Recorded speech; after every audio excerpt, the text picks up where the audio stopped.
And good morning, Hoosier Nation. A very victorious, happy Hoosier morning here. Do some quick thoughts again. I'm still on vacation with my family. Hope this video is able to upload. I'm currently on a cruise ship, and obviously, if any of you have ever been on one, know that the internet is usually not the greatest, so that's why I'm not able to do anything live. Just have to record a video and then upload it from there. But man, how about that game last night? I'm not sponsored by them, but a special shout out and thanks to YouTube TV. Wasn't able to find the game at all anywhere on the ship, and luckily I recently switched to YouTube TV and was able to watch the game on my phone via that. So thank goodness I was able to see it. I didn't really get to see it at the beginning of the game because like I said, I was still hunting down a place to watch the game. But once I gave it a try, watching YouTube TV on my phone, was able to find it and watch most of the game. So yeah, amazing outcome.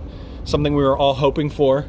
Obviously going into this game, we hadn't played the greatest competition, so that was the biggest noise you heard out there on Twitter, all the social medias, was yes, we're undefeated, but we're undefeated against an easier schedule, and things were going to really change once we played someone a little bit stronger like Florida State, and the team stepped up.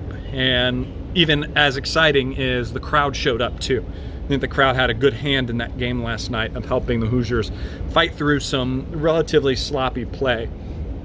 And that gives me also hope, because while we weren't the greatest of teams at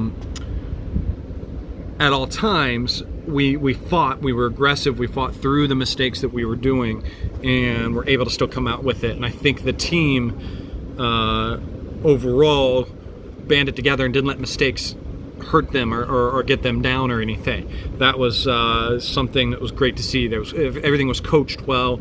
Coach kept everyone in. The rotation seemed good.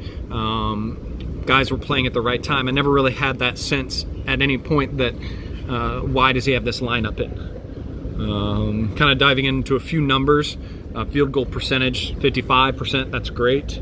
3-pointers, 7 for 15. Obviously, it'd be a lot lower if Devontae hadn't gotten hot the way he did and make all those shots that he did, 46%. The one negative and cause for concern was how many we left at the charity stripe. Despite the exhibition game that we played against Marquette, every other game we've shot pretty well, without obviously being able to look up the numbers right now as I talk to you. I think we've been at least around 70% or so. And last night we were 60%. We were 23 for 38 from the free throw line. That is something that we've got to improve. Games like this, we could have spread out a little bit better and had a little bit more comfort.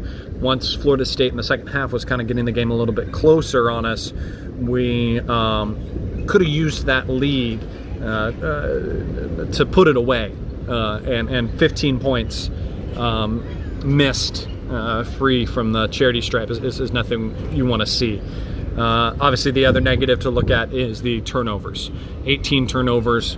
You better believe that Archie's going to be running some inbounds plays when we get back to it. Also, be really talking to the guards about coming back and helping. There was that moment when Trayce Jackson-Davis almost looked like he was going to try to take the ball up the court, and none of the guards really checked back to get the ball from him. That was kind of I think a little bit of problem that we had with Al Durham. I think he either got tired or he just looked out of sorts at the second half. He did okay, but he wasn't his usual self in that second half.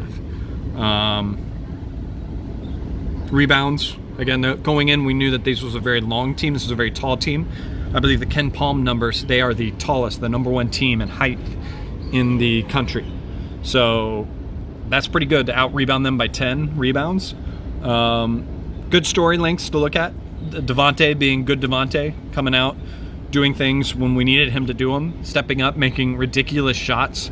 If you just watch on Twitter, it's fantastic to see all the videos of him making amazing moves, and then Victor Oladipo mimicking those on the sideline. That was really fun to see. Demezy Anderson stepped up. 21 minutes he had. I think that's the most he's had so far this year. but his lateral defense has always been something that has been a concern. And he moved his feet. He kept his feet well. He was able to stay in front of his men. Usually guys have gotten past him, but he stayed aggressive with that. He was able to do a good job of keeping with that. So yeah, again, overall, a great game. Justin Smith played a good game as a senior, as a junior. Didn't really light it up scoring-wise, but did a lot of good stuff defensively. Trace Jackson-Davis, again, solid. It was contested this time against some real bigs and everything like that. He's definitely stepped up to the plate. Getting out in transition was definitely our plus, and you kind of saw it, what Coach was talking about earlier this season, what he's been talking about to us throughout, where defense is going to be really the thing that hangs our hat and gets us through tough situations. And I really believe that is what helped us get through this game, was a good, strong defense creating good transition, keeping us in the lead. Just overall fun to watch, entertaining to watch. Now the next test for this team is going to be, can we keep this up? Can we keep this energy up? Can we carry this over to Wisconsin? Can we do the same thing when we don't have our fans hooting and hollering for us, keeping the energy up and that intensity? I believe they can.